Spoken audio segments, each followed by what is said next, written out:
ഓം ശ്രീ സായിറാം. എല്ലാവർക്കും നമസ്കാരം. വിവേക ചൂടാമണി തുടർന്ന് നോക്കാം.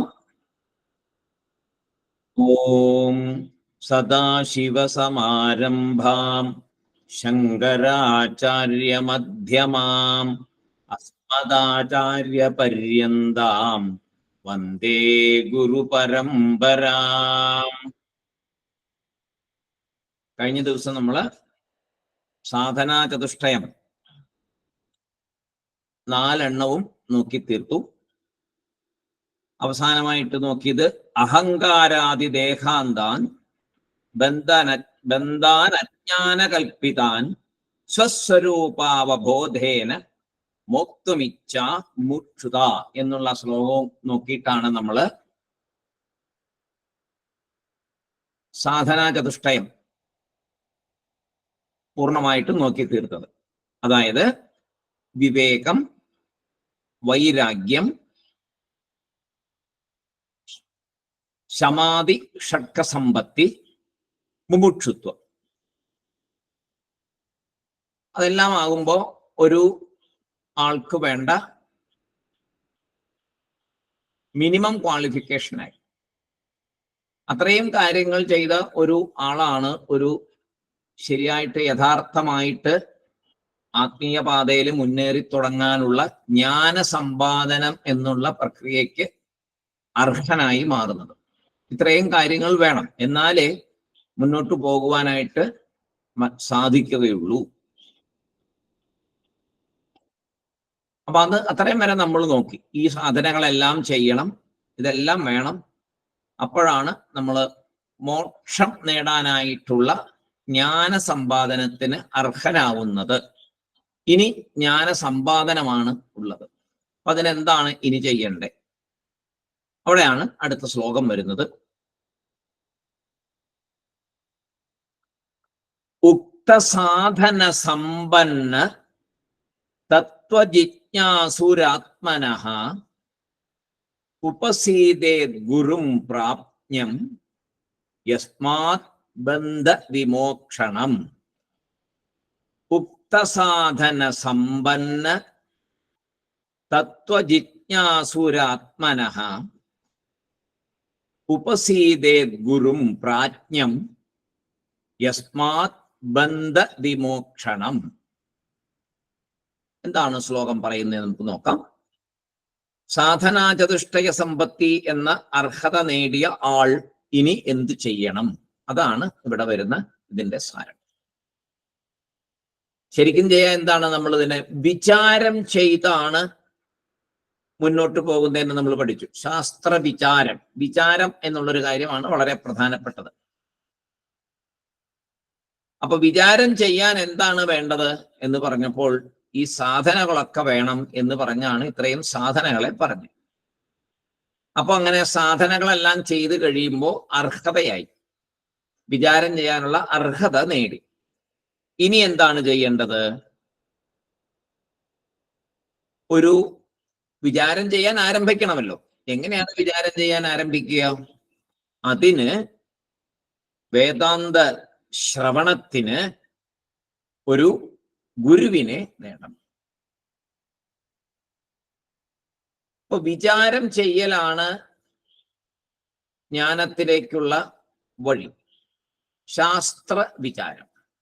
ശാസ്ത്ര വിചാരം ചെയ്യണമെങ്കിൽ വിവേകം വേണം, വൈരാഗ്യം വേണം, ശമാധിഷക്ക സമ്പത്തികൾ വേണം, മുമുക്ഷുത്വം വേണം. അപ്പോഴേ വിചാരത്തിനുള്ള മിനിമം അർഹതയാവും.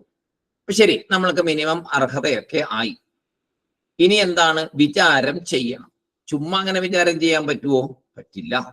അപ്പൊ അതിന് വേദാന്ത ശ്രവണം, ശരിയായ രീതിയിലുള്ള വേദാന്ത ശ്രവണം വേണം. പരമ്പരാഗതമായിട്ടുള്ള ആ വേദാന്ത ശ്രവണം വേണം. അപ്പൊ അതെങ്ങനെ സാധിക്കും? അതിന് ഒരു ഗുരുവിനെ നേടണം. അതാണ് ഈ ശ്ലോകത്തിൽ ഇവിടെ പറഞ്ഞിരിക്കുന്നത്. ഉക്ത സാധന സമ്പന്ന. എന്താണ് ഉക്ത സാധന സമ്പന്ന? പറയപ്പെട്ട, ഉക്ത എന്ന് പറഞ്ഞാൽ പറയപ്പെട്ട, സാധന സമ്പന്ന. നമ്മൾ നേരത്തെ പറഞ്ഞ 4 തരത്തിലുള്ള സാധനകളും സ്വായത്തമാക്കിയ ആള് ഒരു ശരിയായ ശിഷ്യൻ. ഉക്തസാധന സമ്പന്ന തത്വജിജ്ഞാസുരാത്മന. തത്വം എന്ന് പറഞ്ഞാൽ എന്താണ് തത്വം? തത്വം എന്ന് പറഞ്ഞാൽ ബ്രഹ്മത്തെ കുറിച്ചുള്ളതാണ്. നാശമില്ലാത്ത ഒരു ആ ബ്രഹ്മം എന്നതിനെ കുറിച്ചാണ് തത്വം എന്ന് പറയാം. ജിജ്ഞാസു എന്ന് പറഞ്ഞാൽ അറിയാൻ ആഗ്രഹിക്കുന്ന ആള്. തത്വജിജ്ഞാസുരാത്മന. അപ്പൊ ഏതിന്റെ തത്വമാണ് അറിയാൻ ആഗ്രഹിക്കുന്നത്? ആത്മനഃ എന്ന് പറഞ്ഞാൽ ഇവിടെ അവനവന്റെ എന്നാണ് ഇവിടെ അർത്ഥം. ആത്മനഃ, ആത്മാവിന്റെ, നമ്മുടെ, അവനവന്റെ. തത്വജിജ്ഞാസുരാത്മനഃ. എന്നിട്ട് എന്താ പറയണേ? ഉപസീദേത് ഗുരും പ്രാജ്ഞം. ഗുരുവിനെ. ഉപസീദേത് സമീപിക്കണം. നിർബന്ധമായും സമീപിക്കണം എന്നാണ് അവിടെ പറയുന്നത്. ഉപസീദേത് സമീപിക്കണം, നിർബന്ധമായും സമീപിക്കണം. പ്രാജ്ഞ എന്ന് പറഞ്ഞ ജ്ഞാനി. പ്രാജ്ഞം ഗുരു, ജ്ഞാനിയായ ഗുരുവിനെ ഉപസീദേത്, ജ്ഞാനിയായ ഗുരുവിനെ ഉപസീദേത്. യസ്മാത് ബന്ധ വിമോക്ഷണം. യസ്മാത് എങ്ങനെയുള്ള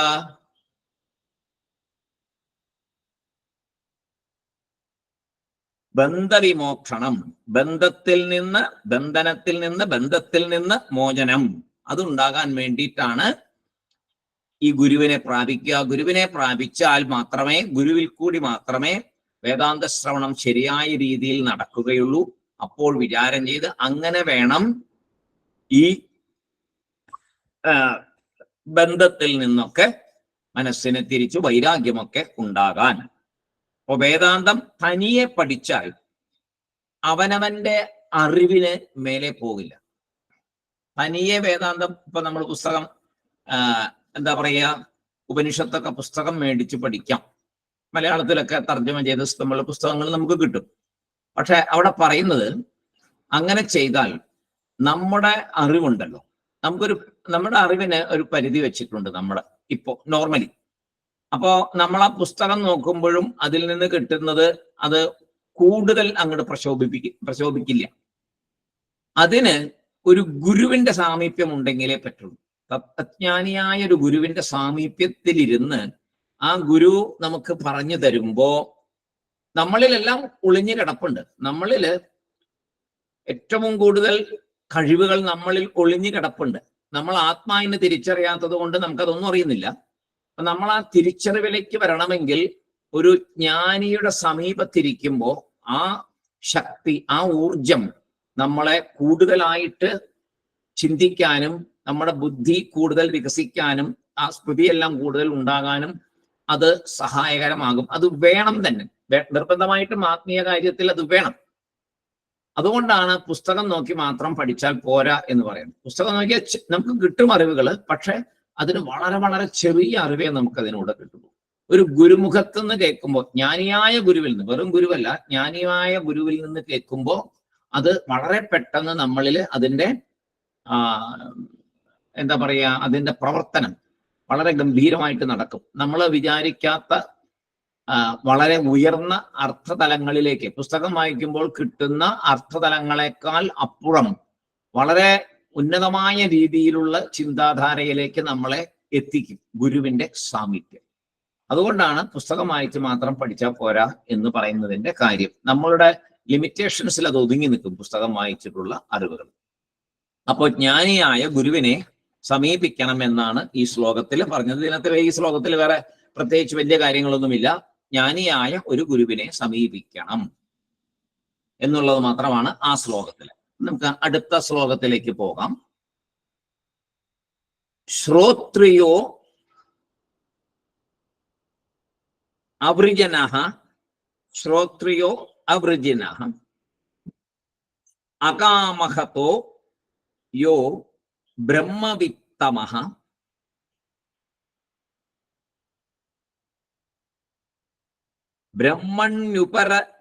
ബ്രഹ്മണ്യുപരത ശാന്തഃ, ബ്രഹ്മണ്യുപരതശാന്ത നിരിന്ധന ഇവാനലഃ അഹേതുകതയാ സിന്ധുർ ബന്ധുരാനമതാം സതാം ശ്രോത്രിയഃ ആവൃജനഃ അകാമഹതോ യോ ബ്രഹ്മവിത്തമഃ ബ്രഹ്മണ്യുപരതശാന്തോ നിരിന്ധന ഇവാനലഃ അഹേതുകതയാ സിന്ധുർ ബന്ധുരാനമതാം സതാം. ഗുരുവിന്റെ ലക്ഷണമാണ് ഈ ശ്ലോകത്തിൽ പറയുന്നത്. ഗുരു എങ്ങനെ ഇരിക്കണം? അപ്പൊ ഒരു ഗുരുവിനെ സമീപിക്കണം എന്നുള്ളത് നിർബന്ധം പറഞ്ഞു. ഇനി ആ ഗുരു എങ്ങനെ ഇരിക്കണം, ഇത് വളരെ പ്രധാനപ്പെട്ട ഒരു കാര്യമാണ്. ഇപ്പോ പലർക്കും സംഭവിക്കുന്ന ഒരു തെറ്റാണ്, ഒരു അബദ്ധമാണ്, ശരിയായ ഗുരുവിനെ അല്ലാതെ സമീപിച്ചുണ്ടാകുന്ന പ്രശ്നങ്ങൾ. ശരിയായ ഗുരുവിൽ കൂടി അല്ലെങ്കിൽ ശരിയായ അറിവുമായിരിക്കില്ല.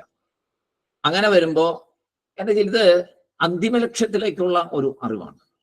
ജീവിതത്തിന്റെ മനുഷ്യജന്മം കിട്ടിയിട്ട് അതുകൊണ്ട് എന്ത് നേടണം എന്ന് തീരുമാനിച്ചിരിക്കുന്ന ഒരു അറിവാണ് നമുക്ക് വേണ്ടത്. അപ്പൊ അവിടെ എന്തെങ്കിലും മിസ്റ്റേക്ക് പറ്റിയാൽ ഒരു ജന്മമാണ് വെറുതെ പോകുന്നത്. രാജശേഖരൻ അത് നോക്കി പറഞ്ഞില്ലേ, ഇവിടെ ക്ലിപ്പ് ഇങ്ങനെ വെച്ചാലേ അതിനവിടെ ക്ലിപ്പൊക്കെ.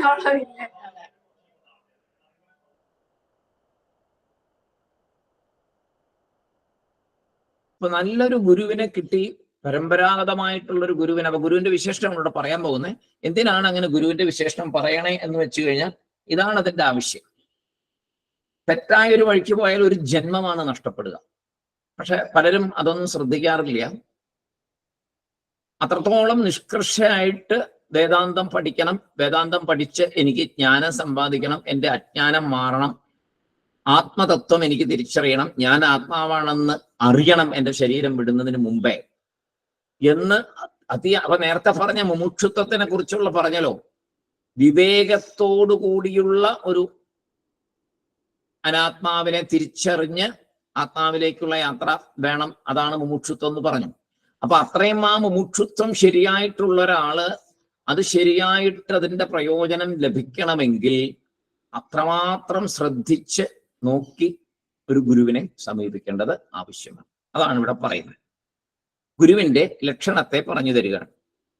എങ്ങനത്തെ ഗുരുവിനെ നേടണം? അപ്പോ നേരത്തെ പറഞ്ഞു ബന്ധനത്തിൽ നിന്ന് മോചനം തരുന്ന ഗുരു വേണമെന്ന് കഴിഞ്ഞ ശ്ലോകത്തിൽ പറഞ്ഞു. ബന്ധനത്തിൽ നിന്ന് യസ്മാത് പറഞ്ഞല്ലോ, യസ്മാത് ബന്ധ വിമോക്ഷണം എന്ന് പറഞ്ഞു. അപ്പോ അങ്ങനെ അത് തരുന്നൊരു ഗുരുവിനെ വേണമല്ലോ നമുക്ക്. ശിഷ്യന് വേണ്ട 4 ലക്ഷണം പറഞ്ഞു, 4 സാധനകള്. അത് പൂർണ്ണമായാൽ ഒരു ശിഷ്യന്റെ ലക്ഷണം പൂർണ്ണമായി.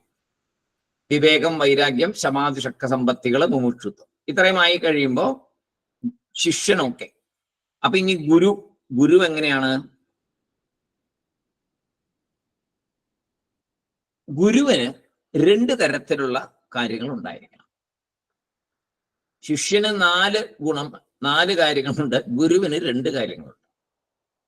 ഒന്ന് ശ്രോത്രിയ, 2 ബ്രഹ്മനിഷ്ഠ. അപ്പൊ ശ്രോത്രിയ ബ്രഹ്മനിഷ്ഠ. ഗുരു ശ്രോത്രിയനും ബ്രഹ്മനിഷ്ഠനും ആയിരിക്കണം. ഇത് നമ്മൾ നേരത്തെ തൈത്തിരീയോപനിഷത്തില് പഠിച്ചിട്ടുണ്ട്. ഗുരു ശ്രോത്രിയനും ബ്രഹ്മനിഷ്ഠനും ആയിരിക്കണം.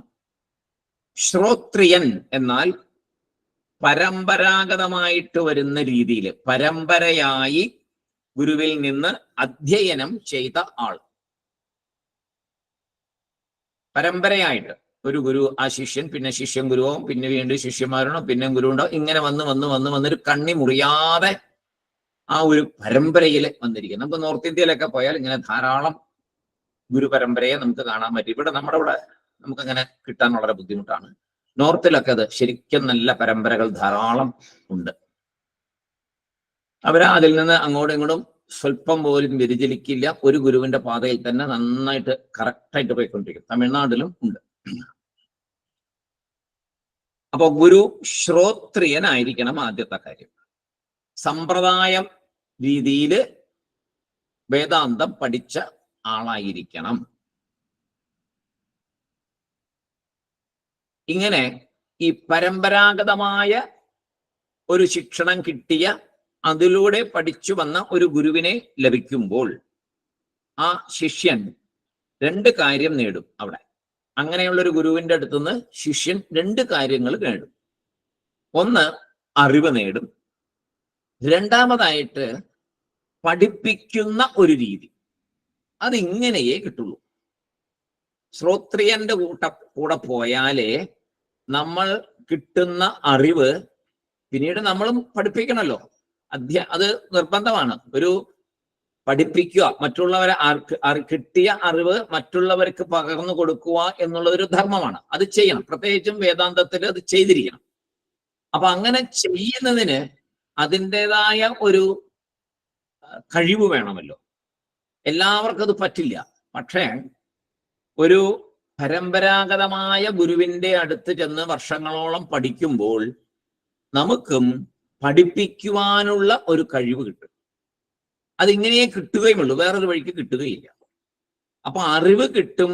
അതോടൊപ്പം മറ്റുള്ളവർക്ക് പറഞ്ഞു കൊടുക്കുവാനുള്ള, പഠിപ്പിക്കുവാനുള്ള ഒരു രീതിയുണ്ട്. അതിനൊക്കെ ഒരു രീതിയുണ്ട്. അത് നമുക്ക് ഈ പറഞ്ഞ മാതിരി ഗുരുവിന്റെ അടുത്തിരിക്കുമ്പോഴേ ആ രീതിയൊക്കെ കണ്ടുപിടിക്കാൻ പറ്റുള്ളൂ. എല്ലാവരുടെ ഒരുപോലെ ആയിരിക്കില്ല ഗുരു പെരുമാറുന്നത്. ഓരോരോ നമ്മൾ 5 6 വർഷം അല്ലെങ്കിൽ 10 വർഷം പഠിക്കുകയാണെങ്കിൽ ഈ കാലയളവിൽ എത്രയോ പേര് ഗുരുവിന്റെ അടുത്ത് വരുന്നത് കാണാം. അപ്പൊ ഗുരു ഓരോരുത്തരോടും സമീപിക്കുന്നതും ഓരോരുത്തർക്ക് ഏത് രീതിയിലാണ് പറഞ്ഞു കൊടുക്കുന്നതെന്ന് ഉള്ളതും ഓരോരുത്തരുടെ കഴിവിനെ ഗുരു കണ്ടുപിടിക്കുന്നതും ആ കഴിവിനനുസരിച്ച് വിളമ്പി കൊടുക്കുന്നതും ഒക്കെ നമുക്ക് നേരിൽ കണ്ടു പഠിച്ചാൽ മാത്രമേ നമ്മുടെ മുമ്പില് നാളെ മേലാക്കം കുറെ ശിഷ്യന്മാര് വരുമ്പോ അവരെയൊക്കെ മനസ്സിലാക്കി അവരുടെ ആ പാത്രം അനുസരിച്ച് വിളമ്പാൻ നമുക്ക് സാധിക്കുകയുള്ളൂ. അപ്പൊ ആ ഒരു വലിയൊരു അറിവ് കിട്ടുന്നത് ശ്രോത്രിയനായ ഗുരുവിൽ നിന്നാണ്. പരമ്പരാഗതമായ ഒരു ഗുരുവിൽ നിന്നേ അങ്ങനെ കിട്ടുള്ളൂ, അല്ലാത്ത ഒരു ഗുരുവിൽ നിന്ന് കിട്ടില്ല. അപ്പോ സബ്ജക്റ്റും നമുക്ക് കിട്ടും, പഠിപ്പിക്കാനുള്ള രീതിയും അവിടെ കിട്ടും. സ്റ്റെപ്പ് ബൈ സ്റ്റെപ്പായിട്ട് teaching technique, step by step ആയിട്ടുള്ള ടീച്ചിങ് ടെക്നിക് എന്ന് വേണമെങ്കിൽ പറയാം. അത് കിട്ടുന്നത് പരമ്പരമായ ഗുരുവിൽ നിന്നാണ്, ശ്രോത്രിയനിൽ നിന്നാണ്. ഇനി ബ്രഹ്മനിഷ്ഠ, അങ്ങനെയും കൂടെ ആയിരിക്കണം ഗുരു എന്ന് പറഞ്ഞു. ബ്രഹ്മനിഷ്ഠനും ആയിരിക്കണം എന്ന് പറഞ്ഞു. അതെന്താണ് ബ്രഹ്മനിഷ്ഠനായിരിക്കുക എന്ന് പറഞ്ഞാൽ? ബ്രഹ്മവിചാരത്തിൽ നിലയുറപ്പിച്ചിരിക്കുന്ന ആൾ. സദാ ബ്രഹ്മവിചാരത്തിലാണ് അദ്ദേഹം. അദ്ദേഹത്തിന് കാണുന്നതെല്ലാം ബ്രഹ്മം, കേൾക്കുന്നതെല്ലാം ബ്രഹ്മം, അനുഭവിക്കുന്നതെല്ലാം ബ്രഹ്മം. ബ്രഹ്മമല്ലാതെ വേറെ യാതൊന്നും അദ്ദേഹത്തിനില്ല. സ്ഥിരമായി ബ്രഹ്മവിചാരത്തിൽ തന്നെ ഇരിക്കുന്ന ആൾ, സ്ഥിതപ്രജ്ഞൻ എന്ന് പറയാം. ബ്രഹ്മവിചാരത്തിൽ തനിയെ, അവിടെ മാത്രം, വേറെ ഒന്നുമില്ല അദ്ദേഹത്തിന്. അപ്പൊ അങ്ങനെ ആൾക്കാരുണ്ടാകുമോ എന്നൊരു ചോദ്യം. ശ്രോത്രിയനായും ബ്രഹ്മനിഷ്ഠനായും ആരുണ്ടാകും? അങ്ങനെ ഒരാളെ നമുക്ക് കിട്ടുമോ എന്നാണ് പിന്നൊരു ചോദ്യം. അപ്പോ ഒരാള് പൂർവജന്മ സുഹൃതം കൊണ്ട് ഈ ജന്മത്തിലും കുറച്ച് വൈരാഗ്യവും വിവേകവും എല്ലാം നേടുന്നു. പൂർവജന്മ സുഹൃതമുണ്ട്, ഈ ജന്മത്തില് കുറച്ച് വിവേകവും വൈരാഗ്യവും ഒക്കെ നേടുന്നു. ശമതമാദികൾ എന്നിവയും സാധന ചെയ്ത് അതും പതുക്കെ പതുക്കെ നേടുന്നു. പിന്നെ ഗുരുവിനെ തേടുന്നു. എന്തിനു വേണ്ടിയിട്ട്? വിചാരം ചെയ്ത് സത്യം മനസ്സിലാക്കാനായിട്ട് ഒരു ഗുരുവിനെ തേടുന്നു. പിന്നെ ഗുരുകുലത്തില് കുറെ കാലം ഗുരുകുലത്തില് തുടരുന്നു. പലതും അവിടെ നിന്ന് പഠിക്കുന്നു. ഗുരുവിന്റെ അടുത്ത് ചെല്ലുമ്പോൾ ഉണ്ടായിരുന്ന സാധനാ കുറവുകൾ പലതും ആ ഗുരുവിന്റെ സമീപത്തിൽ ഇരുന്ന് നികത്തപ്പെടുന്നു. അത് വലിയൊരു കാര്യമാണ്. ഗുരുവിന്റെ അടുത്ത് ചെന്നിരുന്ന് കുറെ കാലം ഇരിക്കുമ്പോൾ നമ്മൾ ഒറ്റയ്ക്കിരുന്ന് ചെയ്ത് സാധനകളിൽ ഉണ്ടായ കുറവുകൾ, ധാരാളം കുറവുകൾ കാണാം. ആ കുറവുകളെല്ലാം ഈ ഗുരുവിന്റെ സമീപത്തിരുന്ന് നിഷ്ഠയായിട്ടുള്ള ജീവിതത്തിൽ കൂടെ മുന്നോട്ട് പോകുമ്പോൾ സാധനകൾ പൂർണ്ണമാകും. എല്ലാം നികത്തപ്പെടും. കുറവുകളെല്ലാം അവിടെ നികത്തപ്പെടും. പക്വത വരും. ഗുരുവിന്റെ അടുത്തിരുന്ന് പതുക്കെ പതുക്കെ ഒരു നല്ല പക്വതയുണ്ടാവും. പിന്നെ ഗുരുസേവ, അവിടെ ഗുരുവിന്റെ കൂടെ താമസിക്കുമ്പോൾ എന്താണ്, ഗുരുസേവയും കൂടെ നമ്മൾ ചെയ്യും. സേവ വളരെ അത്യാവശ്യമാണ് ഈ കാര്യങ്ങളുടെ മുന്നോട്ടുള്ള പോക്കിന്.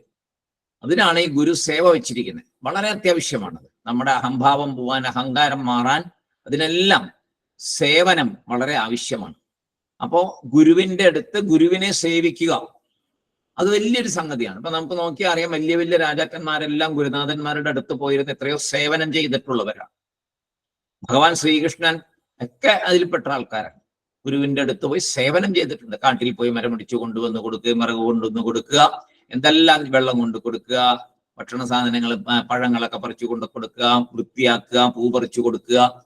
അങ്ങനെ ആ ആശ്രമത്തിൽ, അന്നത്തെ സ്ഥിതി ആശ്രമത്തിൽ എന്തെല്ലാമാണോ ചെയ്യേണ്ടത് അതെല്ലാം ചെയ്തു കൊടുക്കുക. ഇവിടെ പുതിയ കാലഘട്ടത്തിൽ എങ്ങനെയാണ്?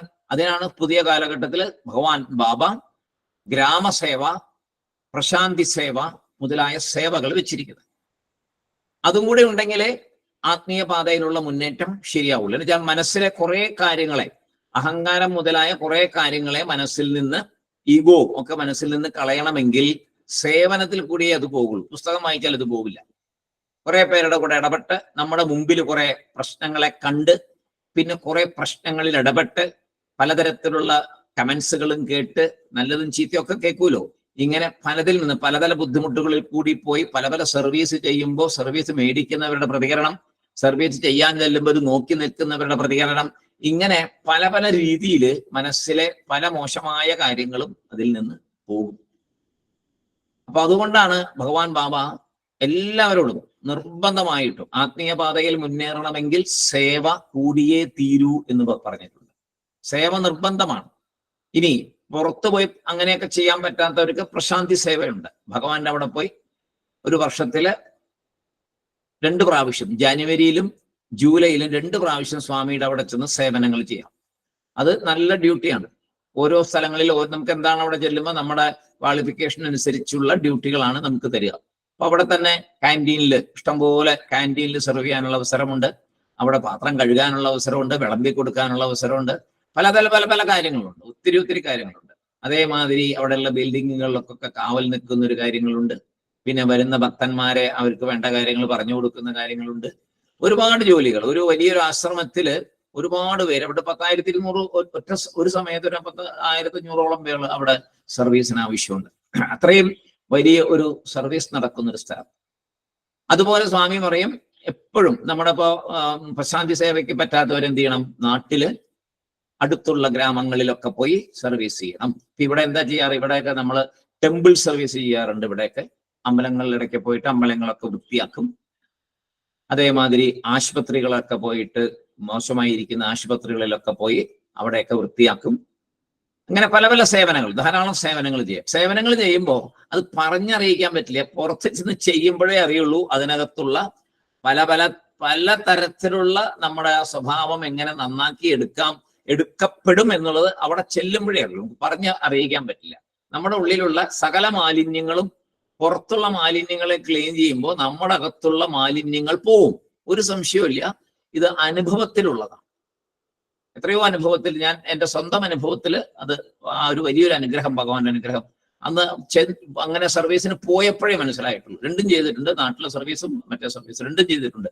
2ലും നമ്മുടെ മനസ്സിനെ ക്ലീൻ ആക്കുന്ന ഒരുപാട് കാര്യങ്ങൾ നേരിട്ട് അനുഭവിച്ചിട്ടുണ്ട്. അതുകൊണ്ട് നിർബന്ധമായിട്ടും അങ്ങനെയുള്ള കാര്യങ്ങൾ ചെയ്യണം. അത് തന്നെയാണ് ഇവിടെയും ഗുരുസേവനം എന്നുള്ള രീതിയിൽ പണ്ട് കാലത്ത് ഗുരുവിന്റെ അടുത്തിരുന്ന് സേവിച്ചിരുന്നത്. അങ്ങനെ പക്വത വന്ന് ഗുരുസേവയൊക്കെ ചെയ്ത് ശ്രവണം ചെയ്ത് ഗുരു ഉപദേശത്തിൽ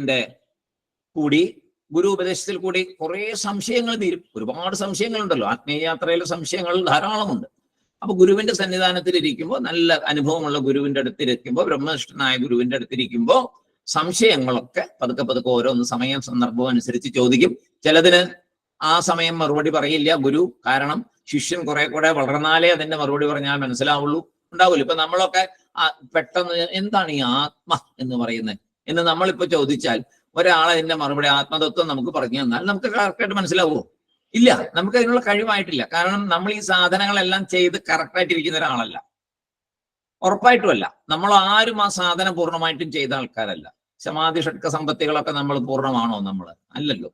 അപ്പൊ നമ്മളിപ്പോ അത് പറയും, ഓ ആത്മതത്വം ഒന്ന് പറഞ്ഞാൽ മതിയായിരുന്നു, അത് കിട്ടിയാൽ മതിയായിരുന്നു. നമുക്കൊന്നും മനസ്സിലാവത്തില്ല. നമ്മളിപ്പോ കേൾക്കുന്നതൊക്കെ നമുക്ക് ഒരു ഒരു ചെറിയ പെർസെൻറ്റേജേ നമ്മുടെ ഉള്ളിൽ എത്തിയിട്ടുള്ളൂ. ഉറപ്പാണത്. അതിനി ശരിയായി വരണം. അപ്പോ ഇങ്ങനെയുള്ള നമ്മളെ പോലെയുള്ളവര് ഒരു വലിയ ഗുരുവിന്റെ ബ്രഹ്മനിഷ്ഠനായ ഗുരുവിന്റെ അടുത്ത് പോയി ചെന്നിരുന്നിട്ട് നമ്മളൊരു വലിയൊരു ചോദ്യം ചോദിച്ചാൽ ആദ്യമേ ചെന്നിട്ട് ആത്മതത്വമാണ് എനിക്ക് അറിയേണ്ടത് പറഞ്ഞ ഗുരു എന്ത് പറയുമെന്ന് തൽക്കാലം ഒന്നും പറയത്തില്ല.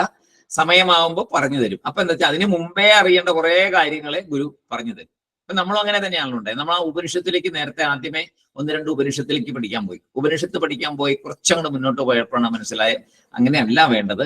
തത്വബോധം ആദ്യം പഠിക്കണം. തത്വബോധം പഠിച്ച ശേഷം വിവേക ചൂടാമണി പഠിക്കണം. ഇനി 1-2 ചെറിയ ഗ്രന്ഥങ്ങളും ഉണ്ട്. അങ്ങനെ പഠിച്ച് ഉപനിഷത്തിലോട്ട് പോയാലേ ഉപനിഷത്തിലെ പദങ്ങളും അതിന്റെ അർത്ഥതലങ്ങളിലേക്കും നമുക്ക് ചെല്ലാൻ പറ്റുള്ളൂ. എന്നുവെച്ചാൽ ഉപനിഷത്ത് വേദാന്തമാണ്, വേദത്തിന്റെ അവസാനമാണ്. ഉപനിഷത്തോടു കൂടി തീരുകയാണ് അവിടെ.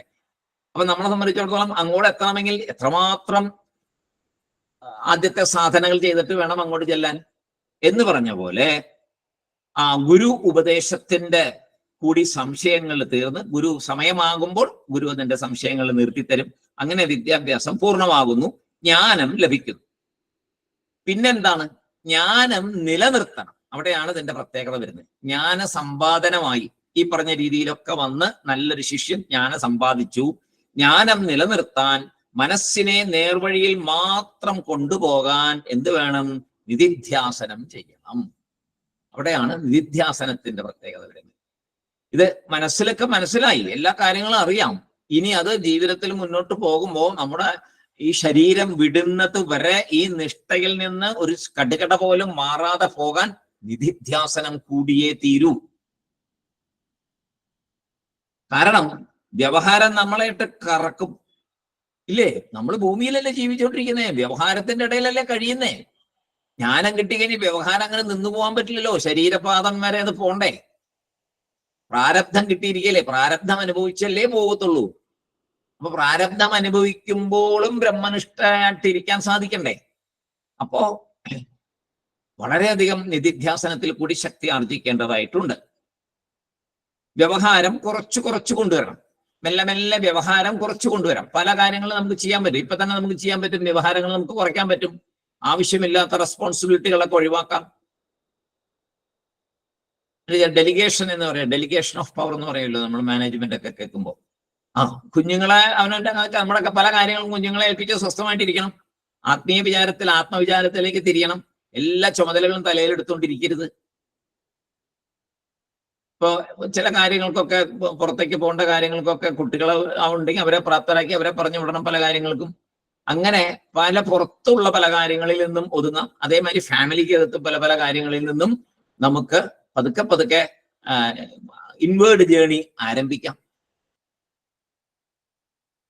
അപ്പൊ അങ്ങനെ അത് ചെയ്യണം. അത് ചെയ്താൽ മാത്രമേ ജ്ഞാനത്തില് നിഷ്ഠ വരികയുള്ളൂ. അങ്ങനെ ചെയ്ത് ജ്ഞാനത്തില് നിഷ്ഠ ആഗ്രഹിച്ച് മുന്നോട്ട് പോകുമ്പോൾ ബ്രഹ്മവിചാരം ചെയ്തുകൊണ്ടേ ഇരിക്കണം. ഈ ആത്മവിചാരം ചെയ്തുകൊണ്ടേ ഇരിക്കണം. ഇപ്പൊ നമ്മൾ ഒരു ദിവസം എത്ര സമയം നമ്മൾ ഈ ആത്മവിചാരം ചെയ്യുന്നുണ്ട്? നമുക്കൊന്ന് ആലോചിച്ചറിയാം. നമ്മൾ ചെയ്യാറേ ഇല്ല. നീ ധ്യാനത്തിലിരിക്കുമ്പോൾ പോലും വേറെ വല്ല കാര്യങ്ങളുമാണ് ആലോചിക്കുക. അല്ലെങ്കിൽ വേറെ എന്തെങ്കിലും ശക്തി കിട്ടണം, ഒരു പവർ കിട്ടണം, അല്ലെങ്കിൽ വിചാരിച്ച കാര്യത്തിൽ ഒരു ബലം കിട്ടണം, ഇങ്ങനെയേ നമ്മൾ ചിന്തിക്കാറുള്ളൂ. ആത്മവിചാരമായിട്ട് നമ്മൾ ഇരിക്കാറുണ്ടോ? ഒരു ദിവസം ഒരു നേരം പോലും ആത്മവിചാരം ചെയ്യാതെ നമ്മൾ എങ്ങനെ ആത്മനിഷ്ഠൻ എന്നുള്ള ലെവലിലേക്ക് എത്തും? വളരെ കഠിനമാണ്. അപ്പൊ ദിവസവും ആത്മവിചാരം ചെയ്യാന്നൊരു ശീലം ഉണ്ടാക്കണം. അതെങ്ങനെയാണ്? നിത്യാനിത്യ വസ്തു വിവേകങ്ങളെ അനിത്യമായതെല്ലാം തിരിച്ചറിയണം. ഏതെങ്കിലും ഒരു സന്തോഷം വരുമ്പോൾ ഈ സന്തോഷം നിത്യമാണോ അനിത്യമാണോ എന്ന് ചിന്തിക്കണം. അപ്പൊ ആ സന്തോഷത്തിന് വേണ്ടി ഇനിയും ആഗ്രഹിക്കണമോ എന്ന് ചിന്തിക്കണം. അപ്പൊ വേണ്ട എന്നുത്തരം വരും. അപ്പോ ശരി, ഇപ്പൊ കിട്ടിയത് കിട്ടി, ഓക്കെ, ഇനിയും ഇത് വേണം എന്നുള്ളൊരു ആഗ്രഹത്തെ നമുക്ക് തീർച്ചയായിട്ടും നമുക്കത് കൊണ്ടുവരാൻ സാധിക്കും. ചെറുതായിട്ട് നമ്മൾ തുടങ്ങിയാൽ മതി. എന്തെങ്കിലും ഒരു സംഭവം നമുക്ക് കിട്ടിയപ്പോ ഞാനിത് ആഗ്രഹിച്ചിരുന്നതാണ് കേട്ടോ എന്ന് നമ്മൾ പറയാറുണ്ട് പലപ്പോഴും. ആ പറയുന്ന സമയത്ത് ഒരു കാര്യം ചെയ്യുക. ആഗ്രഹിച്ചായിരുന്നു, ശരി, ഓക്കെ, കിട്ടി, ഈ ആഗ്രഹം ഇതാ, ഇവിടെ തീരുന്നു എന്ന് ഒന്ന് വിചാരിക്കാൻ പറ്റണം. അതിനെ മനസ്സിനെ പഠിപ്പിക്കണം. ഞാൻ ആഗ്രഹിച്ചിരുന്നു, എനിക്കിപ്പോ ഇത് കിട്ടി, ഈ ആഗ്രഹം ഇവിടെ തീരുന്നു, ഇതിന്റെ വിത്ത് ഇതാ, ഇവിടെ ഇതിന്റെ വിത്തിനെ ഞാൻ കരിച്ചു കളയുന്നു, ഇനി ഇത് മുളയ്ക്കരുത്. സായി സച്ചരിതത്തില് ഒരു മനോഹരമായ ഒരു കഥയുണ്ട് സാർ. ഞാൻ ഇടപെടൽ ക്ഷമിക്കണം. ഈ ആത്മവിചാരത്തെ പറ്റി പറഞ്ഞപ്പോഴാണ് ഒരു ധനികൻ ഷിർഡി സായിബാബയുടെ അടുത്ത് വന്നിട്ട് പുള്ളിയുടെ ഒരു ആഗ്രഹം പറയുന്നു. പുള്ളിയുടെ ആഗ്രഹം എന്താ വെച്ച് കഴിഞ്ഞാൽ പുള്ളിക്ക് ആത്മതത്വം അറിയണം. അപ്പോൾ ബാബ ഒന്നും മിണ്ടുന്നില്ല. അടുത്ത് നിന്ന ഒരു കുട്ടിയോട് പറയുന്നു, നീ ഇന്ന ആളുടെ അടുത്ത് പോയിട്ട് ഒരു 5 രൂപ കടം മേടിച്ചു കൊണ്ടുവരൂ എന്ന് പറയുന്നു. അപ്പൊ ഈ കുട്ടി പോയി കുറച്ചു നേരം കറങ്ങി തിരിഞ്ഞു വന്നു. അപ്പോൾ പണമില്ല, ആരും തന്നില്ല എന്ന് പറയും. അപ്പൊ വേറൊരാളുടെ പേര് പറഞ്ഞ് അയാളുടെ അടുത്ത് പോകാൻ പറയും. അവിടെ ചെല്ലും, അവിടെ പോയിട്ടും കുട്ടി തിരിച്ചു വരും. അങ്ങനെ 3-4 ആൾക്കാരുടെ അടുത്തേക്ക് പോയിട്ട് 5 രൂപ കിട്ടാതെ ഈ കുട്ടി മടങ്ങി വരികയാണ്. അപ്പൊ ഈ സമയം മുഴുവനും ഇയാൾ അസ്വസ്ഥനാകുകയാണ്. എനിക്ക് പിന്നെ ആത്മതത്വം പറഞ്ഞു തരുന്നതിന് പകരം ഇങ്ങനെ ഷിർഡി സായിബാബ എന്നെ മൈൻഡ് ചെയ്യാതെ ഇങ്ങനെ ആൾക്കാരുടെ അടുത്തേക്ക് ഈ പണത്തിന് വേണ്ടി കുട്ടിയെ അയക്കുന്നു എന്നൊക്കെയാണ് അയാൾ മനസ്സിൽ കരുതിയത്. സത്യത്തില് ഇയാളുടെ പോക്കറ്റില് 250 രൂപ ഉണ്ടായിരുന്നു. അപ്പോൾ ബാബ അവസാനം ഇയാളുടെ മുഖത്ത് നോക്കി പറയുന്നത്, നോക്കൂ, ഞാൻ 5 രൂപയ്ക്കാണ് അയച്ചത്, അതിലൊരു 50 ഇരട്ടി നിന്റെ കയ്യിലുണ്ട്, എന്നിട്ട് പോലും നീ അത് തരാൻ തയ്യാറായില്ലല്ലോ, നിനക്ക് എങ്ങനെയാ ഞാൻ ആത്മതത്വം തരിക എന്നൊരു ചോദ്യം തിരിച്ചു വരികയാണ്. വളരെ മനോഹരമായ ഒരു സന്ദേശമാണ് ഈ ഇതിനകത്തുള്ളത്. അപ്പോൾ എന്താണ് ആത്മതത്വം എന്ന് പോലും അറിയാതെ കയ്യിലിരിക്കുന്ന പണം കൊടുക്കാൻ പോലും തയ്യാറാകാത്ത, ത്യാഗം ചെയ്യാൻ തയ്യാറാത്ത ഒരു വ്യക്തിക്ക് എങ്ങനെ ആത്മജ്ഞാനം കിട്ടും എന്നുള്ളതാണ് ഇതിനകത്ത് നമ്മൾ വിചാരിക്കുന്നത്. ഗുരുവിന്റെ കാര്യം പറയണ അതാണ്. ഏത് ശിഷ്യൻ അതിനുള്ള അർഹതയായി എന്ന് കണ്ടുപിടിക്കുന്ന ഒരു ഭാഗമാണ്. അതെ, അതാണ്. അതിനാണ് ഈ ഗുരു തന്നെ വേണം എന്ന് പറയുന്നത്. എത്ര പുസ്തകം പഠിച്ചാൽ ഇതൊന്നും കിട്ടില്ല എന്ന് പറയുന്നത്. കിട്ടില്ല. അതാണ് ആ ഒരു പോയിന്റ് എനിക്ക് പെട്ടെന്ന് ഓർമ്മ പറഞ്ഞു. അത് തന്നെ കറക്റ്റ്, നന്നായി. അപ്പൊ അങ്ങനെ ആ ഗുരുവിനെ സമീപിച്ചേ പറ്റുള്ളൂ. അതിനാണ് പറയുന്നത് ബ്രഹ്മനിഷ്ഠനായിരിക്കണം ഗുരു എന്നുള്ളത് കാര്യം പറയുന്നത്. ഇപ്പോ സുബ്രഹ്മണ്യൻ സാറ് പറഞ്ഞ കാര്യത്തില് ഷിർഡി സായിബാബ ഇപ്പൊ ബ്രഹ്മനിഷ്ഠനാണല്ലോ, അതിനകത്ത് യാതൊരു സംശയമില്ലല്ലോ. അങ്ങനെയുള്ള ആൾക്കാർക്ക് അങ്ങനെ കണ്ടുപിടിക്കാനും അതിന് വഴി കാണിച്ചു കൊടുക്കാനും ഉള്ള ഉപായങ്ങൾ അറിയുള്ളൂ. അല്ലാത്തവർക്ക് അതറിയില്ല. അല്ലാത്തവർ പറഞ്ഞാൽ അത് പറഞ്ഞ മാതിരി ഈ രീതിയിൽ നല്ല രീതിയിൽ ഒരു സന്ദേശമായിട്ട് വരില്ല. അപ്പോ നിധിധ്യാസനത്തിന്റെ പ്രത്യേകത ബ്രഹ്മവിചാരം ചെയ്തുകൊണ്ടേ ഇരിക്കണം. കാലക്രമത്തിൽ ജ്ഞാനത്തിൽ നിഷ്ഠനായി തീരും, ചഞ്ചലത മാറും. ഇങ്ങനെയുള്ള ആള് പതുക്കെ അയാള് തന്നെ, ആ ശിഷ്യൻ തന്നെ ഗുരുവായിട്ട് മാറും. അങ്ങനെ ഗുരുവായിട്ട് മാറുമ്പോ ആ ശിഷ്യൻ ആരായി? ശ്രോത്രിയനും അയാളും ബ്രഹ്മനിഷ്ഠനായി മാറും. ഇപ്പൊ ലോകത്തിലെ അട്രാക്ഷൻ അദ്ദേഹത്തെ ഒരിക്കലും ബാധിക്കാത്തവനായിട്ട് മാറും. അതെങ്ങനെയേ പറ്റുള്ളൂ. ഇങ്ങനെയാണെങ്കിലേ ലോകത്തിലെ അട്രാക്ഷൻ മാറുകയുള്ളൂ. ഇപ്പൊ നമ്മൾ നേരത്തെ പറഞ്ഞ മാതിരി ഓരോ ആഗ്രഹം വരുമ്പോഴും അതിനെ വിടിപ്പിച്ച് കണ്ണുകൊണ്ട് എനിക്ക് ഇനിയൊന്നും കാണേണ്ട കാര്യമില്ല, ചെവി കൊണ്ട് എനിക്കൊന്നും കേൾക്കേണ്ടതില്ല, ഞാനതിലൊക്കെ തൃപ്തനാണ്, നാക്കുകൊണ്ട് ഇനി എനിക്കൊന്നും രുചിക്കേണ്ടതായിട്ടില്ല. ഇങ്ങനെ ഓരോന്നും നമുക്ക് ചെയ്യാൻ പറ്റുന്ന കാര്യമാണ്, ചെയ്യാൻ പറ്റണം. അല്ലെങ്കിൽ പിന്നെ ഈ ജന്മം കൊണ്ട് പ്രയോജനം ഉണ്ടാവില്ല. ചെയ്തു പോയാലേ അതുകൊണ്ട് പ്രയോജനം ഉണ്ടാവില്ല. ഇല്ലെങ്കിൽ ഏതെങ്കിലും ഒരെണ്ണം അവിടെ കിടക്കും. ഇപ്പൊ കണ്ട് മതിയായിട്ടില്ല എന്ന് പറഞ്ഞാൽ അത് അവിടെ കിടക്കും, അതൊരു വിത്താണല്ലോ. കേട്ട് മതിയായിട്ടില്ല എന്ന് പറയുകയാണെങ്കിൽ അതും അവിടെ കിടക്കും. അങ്ങനെയാണ് അതിന്റെ അത് വിത്താണ്. അതാണ് ഈ വിത്ത് എന്ന് പറയുന്ന സംഭവം. അതാണ് കാരണശരീരമായിട്ട് വരുന്നത്. അപ്പൊ അതുകൊണ്ട് അതിനെല്ലാം നമുക്ക് സാധിക്കും. സാധിക്കില്ല എന്ന് വെറുതെ ഉള്ള, സാധിക്കും എന്നുള്ളത് 100% ഉറപ്പാണ്. അതിനാണ് നിത്യാനിത്യ വസ്തു വിവേകത്തെ കുറിച്ച് പറയുന്നത്. നിത്യമാണോ അനിത്യമാണോ എന്ന് ചിന്തിച്ചാൽ, ശരിക്കും മനസ്സിലാക്കി കഴിഞ്ഞാൽ ഇതിൽ നിന്ന് നമുക്ക് പുറകോട്ട് വരാം. അതാണ് വൈരാഗ്യം. അങ്ങനെ മെല്ലെ വരാം. എല്ലാം ഇട്ടേച്ചു പോകലല്ല, നമുക്ക് അറ്റാച്ച്മെന്റ് ഇല്ലാതിരുന്നാൽ മതി. എനിക്കിത് കേട്ടേ മതിയാവൂ. കേട്ടോണ്ട് കുഴപ്പമില്ല, കേട്ടോളൂ, ആസ്വദിച്ചോളൂ, ഒരു കുഴപ്പമില്ല, ജസ്റ്റ് അവിടെ തീർന്നു. കണ്ടോളൂ, ആസ്വദിച്ചോളൂ, തീർന്നു. ഇതിനെല്ലാം പിന്നീട് വേണം, ഇനിയും വേണം എന്ന് വരുമ്പോഴാണ് പ്രശ്നം. കണ്ടു, ഓക്കെ, ഈ ബോഡി കിട്ടി, ഈ ബോഡി ആസ്വദിക്കാനുള്ള കാര്യങ്ങളുണ്ട്. കണ്ണ് ആസ്വദിക്കാനായിട്ട് കണ്ണ് കാഴ്ച തന്നിട്ടുണ്ടല്ലോ, ആസ്വദിക്കാം. പ്രകൃതി തന്നിട്ടുണ്ടല്ലോ ഭഗവാൻ ഭംഗിയായിട്ട്. എന്റെ പ്രകൃതി നമുക്ക് ഒരു കമ്പാരിസണും ഇല്ല. എന്തൊക്കെ പറഞ്ഞാൽ ഈ പ്രകൃതിയിൽ നിന്നുള്ളതല്ലാതെ വേറെ ഒരാളും ഇന്ന് ഇവിടെ ഒന്നും ക്രിയേറ്റ് ചെയ്തിട്ടില്ല.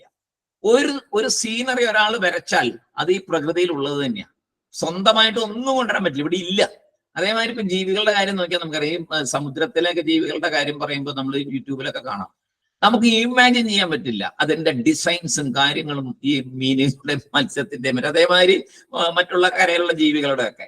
അപ്പൊ ഇതിനപ്പുറമൊന്നുമില്ല, ഇതിനപ്പുറമൊന്നുമില്ല, അത് ഒരു സംശയവുമില്ല. ഭഗവാന്റെ ആ ഇതിനകത്തുള്ളതേ ഉള്ളൂ. അപ്പോ നമ്മൾ എന്ത് ചെയ്യണം? നമ്മൾ കണ്ടു, ആസ്വദിച്ചു, ഓക്കെ. പിന്നെയും പിന്നെയും വേണമെന്ന് ആഗ്രഹിച്ചാൽ പിന്നെയും ഭൂമിയിലേക്ക് വന്നുകൊണ്ടിരിക്കും. വേറെ കുഴപ്പമൊന്നുമില്ല, വന്നുകൊണ്ടിരിക്കാം. ആ വരണ്ട, എനിക്ക് നിത്യമായ ആനന്ദം കിട്ടണം എന്ന് പറയുമ്പോഴാണ് നമ്മൾ ഈ വഴിക്ക് പോകേണ്ടത്. വന്നുകൊണ്ടിരുന്നാൽ പോരെ എന്ന് ചോദിച്ചാൽ പോരാ. കാരണം ഇപ്പൊ നമ്മൾ കാണുന്നില്ലേ, പലരും എല്ലാവിധ സുഖ സൗകര്യങ്ങളും ഉണ്ടായിട്ടും പലതരം വിഷമങ്ങൾ അനുഭവിക്കുന്നു. പിന്നെ ചിലര് എല്ലാതരം സുഖ സൗകര്യങ്ങളും ഇതേമാതിരി പ്രാർത്ഥിച്ച് പിന്നീട് കഴിഞ്ഞ ജന്മങ്ങളിലെ ആ പുണ്യം കൊണ്ട് നേടി ഇപ്പൊ വന്ന് സുഖമായിട്ട് ജീവിക്കുമ്പോൾ മറ്റുള്ളവരെ ഉപദ്രവിക്കൽ തന്നെയാണ് ലക്ഷ്യം. എത്ര പേരങ്ങനെ ജീവിക്കുന്നു? മറ്റുള്ളവരുടെ സങ്കടം കാണുമ്പോൾ അവർക്ക് സന്തോഷം, മറ്റുള്ളവരെ ഹർട്ട് ചെയ്യുമ്പോൾ അവർക്ക് സന്തോഷം. അപ്പോ ഏത് തരത്തിലാണ് മനസ്സ് പിന്നീട് സഞ്ചരിക്കുക എന്ന് നമുക്ക് പറയാൻ പറ്റില്ല. അവിടെ സാഹചര്യങ്ങൾ ഒരുപാട് അതിനെ സ്വാധീനിക്കും, കൂട്ടുകെട്ടുകൾ ഒരുപാട് സ്വാധീനിക്കും. നമ്മൾക്ക് ഉണ്ടാകുന്ന പുതിയ ജന്മം വരുമ്പോൾ ആ ജന്മത്തിൽ ഉണ്ടാകുന്ന ഫ്രണ്ട്ഷിപ്പ് നമ്മളെ സ്വാധീനിക്കും, ആ സാഹചര്യങ്ങൾ നമ്മളെ സ്വാധീനിക്കും. അപ്പൊ നമ്മുടെ മനസ്സൊക്കെ ചിലപ്പോൾ നമ്മുടെ കയ്യിൽ നിന്ന് പോകും. അങ്ങനെയാണല്ലോ ഇപ്പൊ കാണുന്നത്. അല്ലെങ്കിൽ ഇപ്പോ നമ്മൾ ശരിക്കും നമ്മുടെ ഈ പൊളിറ്റീഷ്യൻസിനൊക്കെ നമ്മൾ നോക്കിയാൽ മതി. അവർക്ക് എന്തിന്റെ കുറവാണ്? അധികാരമുണ്ട്, സമ്പത്തുണ്ട്, എല്ലാം ഉണ്ട്. അവർക്ക് എല്ലാവർക്കും നല്ല സേവനം ചെയ്യാൻ മേലെ എത്ര പേരെ സേവിക്കാം, എത്ര നല്ല രീതിയിൽ നമ്മുടെ രാജ്യത്തെ മുന്നോട്ട് കൊണ്ടുപോകാം, എന്തെല്ലാം ചെയ്യാം. അവരുടെയൊക്കെ ശരിക്കും പറഞ്ഞാൽ പൂർവ്വജന്മ സുഹൃതം തന്നെയല്ലേ അവർക്കൊരു സ്ഥാനം കിട്ടിയത് പൂർവ്വജന്മത്തിൽ. എന്താ വെച്ചാൽ ഇവിടെ കർമാലോ വിട്ട ഒരു സംഭവം ഇവിടെ ഇല്ല. എല്ലാം കർമാലോയിൽ വരുന്നത് സംഗതി ഇവിടെ ഉള്ളൂ. നമ്മൾ നേരത്തെ പഠിച്ചതാണ് കർമ്മത്തിന്റെ തിയറി, തത്വബോധത്തിൽ പറഞ്ഞത്. കർമ്മ തിയറി അനുസരിച്ചേ ഉള്ളൂ. അപ്പൊ ഇപ്പോൾ അയാൾക്കൊരു സ്ഥാനം കിട്ടിയിട്ടുണ്ടെങ്കിൽ തീർച്ചയായിട്ടും കഴിഞ്ഞ ജന്മം അയാൾ അതിനുള്ള പുണ്യം ചെയ്തിട്ടുണ്ട്. അയാൾക്ക് എല്ലാ സുഖ സൗകര്യങ്ങളും കിട്ടിയിട്ടുണ്ടെങ്കിൽ തീർച്ചയായിട്ടും അതിനുള്ള പുണ്യം ചെയ്തിട്ടുണ്ട്. പക്ഷെ ഇപ്പൊ എന്താ സംഭവിക്കുന്നത്? ഇപ്പൊ മനസ്സ് കയ്യിൽ നിന്ന് പോയി, തോന്നിവാസത്തിലേക്ക് പോയി. പിന്നെയും ആർത്തി കൂട്ടി, നേരത്തെ പറഞ്ഞ മാതിരി ഇപ്രാവശ്യം കണ്ടു, അടുത്ത പ്രാവശ്യം കണ്ടു, അടുത്ത ജന്മത്തിലും കണ്ടു, പിന്നെയും വേണം വേണം വേണം വേണം എന്നൊരു ആഗ്രഹം മാത്രം മനസ്സിൽ വന്ന് അങ്ങനെ ആ ജന്മം നശിച്ചു പോകുന്നു. ഈശ്വരനെ അറിയൽ, അതായത് അവനവനെ ഞാൻ ഈശ്വരനാണെന്നറിയൽ, ആ ഒരു പരമാനന്ദത്തിൽ എപ്പോഴും ഇരിക്കൽ. എത്രയോ ഗുരുക്കന്മാരത് കാണിച്ചു തരുന്നുണ്ട്. എങ്ങനെ, എന്താണ് ആ ഒരു അവസ്ഥ എന്നുള്ളത് ഗുരുനാഥന്മാര് കാണിച്ചു. ഒന്നിലും അല്ലല്ലാതിരിക്കുന്ന ചൈതന്യത്തോടുകൂടി നമ്മൾ അറിയാതെ തന്നെ നമ്മൾ അതിന്റെ മുമ്പിൽ ചെന്ന് നമ്മൾ ചെന്ന് നമസ്കരിച്ചു പോകും. അങ്ങനെ ആ ചൈതന്യം, അതേമാതിരി എത്രയോ പേർക്ക് ആ ഒരു ദർശനം, ആ ഒരു സാമീപ്യം കൊണ്ടുണ്ടാകുന്ന അവരുടെ ബുദ്ധിമുട്ടുകൾക്കുള്ള പരിഹാരം, ഇതൊക്കെ ആ ചൈതന്യത്തിന്റെ പ്രവർത്തനമാണ്. അത് അപ്പൊ നമ്മുടെ ഉള്ളിലും ആ ചൈതന്യമുണ്ട്. പക്ഷെ എന്തുകൊണ്ട് ഇവിടെ നടക്കുന്നില്ല? അജ്ഞാനം, നമ്മുടെ ചൈതന്യത്തെ തിരിച്ചറിയാത്തതുകൊണ്ട്. അപ്പൊ ആ ചൈതന്യത്തെ തിരിച്ചറിയലാണ് ജ്ഞാനം. അപ്പോ ഈ ബ്രഹ്മനിഷ്ഠൻ ആയി വരുന്ന സമയത്ത് ആ വ്യവഹാരമൊക്കെ നമുക്ക് കാണുമ്പോൾ തോന്നും വ്യവഹാരമുണ്ട് എന്ന്. പക്ഷെ ആക്ച്വലി അവര് വ്യവഹാരത്തിലല്ല.